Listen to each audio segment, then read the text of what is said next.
चंचल निर्मली बाजार मां कोसी recording studio Nirmali. आज खबर हम लेके जाए दर्शन लेके आज कोसी नहाना है। आज खबर हम लेके जाए दर्शन लेके आज कोसी नहाना है। ए भोला तोहरे दिए हुए चिलम से धुआं उड़ाना है।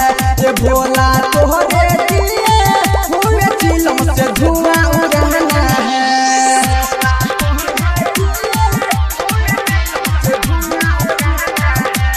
डीजे चंचल निर्मली बाजार चंचल निर्मली बाजार।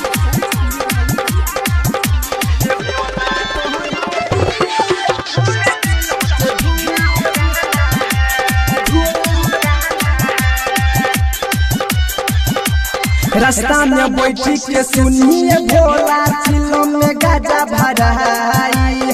तोहरे तो नाम से सुनिए भोला गाजा में सोट मराई। रास्ता में बैठी के सुनिए भोला चिलम में गाजा भराई। तोहरे तो नाम से सुनिए भोला गाजा में सोट मराई। आई वो खबर हम लेके जाई दर्शन लेके आज कोसी नहाना है। आई वो खबर हम लेके जाई दर्शन लेके आज कोसी नहाना है। ए भोला तोहरे दिए हुए चिलम से धुआं उड़ाना है। ए भोला तोहरे दिए हुए चिलम से धुआं उड़ाना है।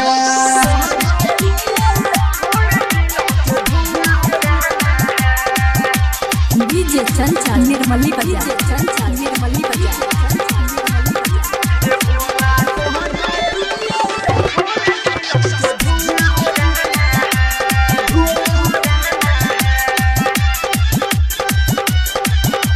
साल भर पे आया है सावन भोला कावर हम लेके आएंगे। काशी तो अब हम आएंगे भोला बाल्टीन से जल चढ़ाएंगे। साल भर पे आया है सावन भोला कावर हम लेके आएंगे।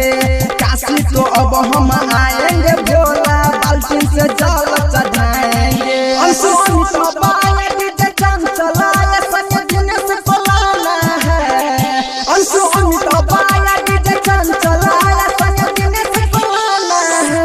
भोला तोहरे दिए हुए चिलम से धुआं उड़ाना है। ए भोला तोहरे दिए हुए चिलम से धुआं उड़ाना है।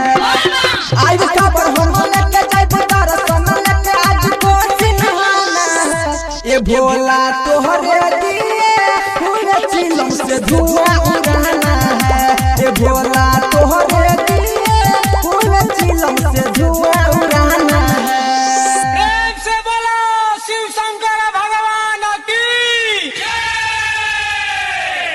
मां कोसी रिकॉर्डिंग स्टूडियो निर्मली।